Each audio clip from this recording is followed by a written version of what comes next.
కనపరిచినప్పుడు ఆ అమ్మాయి దేవుడిని కనపరిచింది చూసారా? నాకు తెలిసి కోట్ల మంది చూస్తారు అది.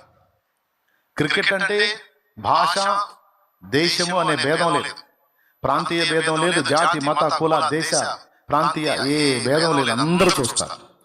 అంతమంది వింటుండగా అమ్మాయి యేసు ప్రభుని మొదట గణపరిచింది, తల్లిదండ్రుల్ని గణపరిచింది.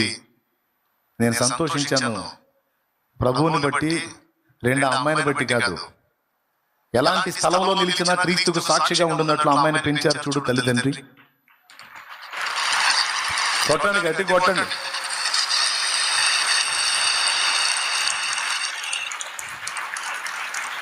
ఇప్పుడు అమ్మాయి దేవుణ్ణి గణపరిచింది కదా. మన ఆర్టిస్టులు ఉంటారు కొంతమంది, ఉన్మాద ఆర్టిస్టులు, ఏదో రకంగా పెడతారు చిచ్చు. పెట్టినా పర్వాలా, లైఫ్ సరిపోయేంత కార్యం చేసింది, నా దేవుణ్ణి గణపరిచింది అమ్మాయి.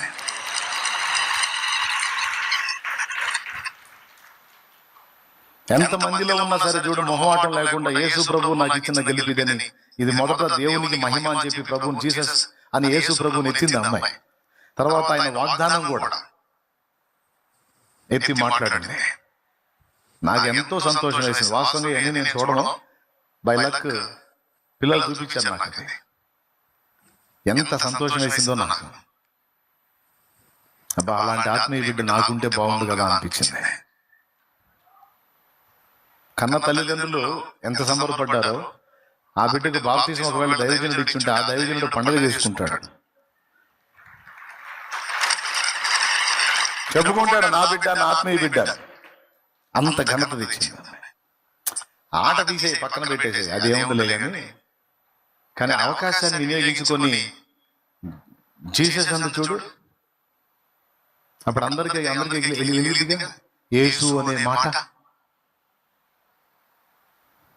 కాబట్టి అంత కార్యం సాధించిన ఆడపిల్ల అంత ఘనంగా మాట్లాడితే, బైబిల్ చేత పట్టుకొని రాకుండా నువ్వు ఎందుకు, మన పురుషుడు కదా, నువ్వు ఆడోళ్ళు అంటే భర్త దంతాడు లేకపోతే ఏదో అని ఆడోళ్ళు భర్తకు భయపడతారు.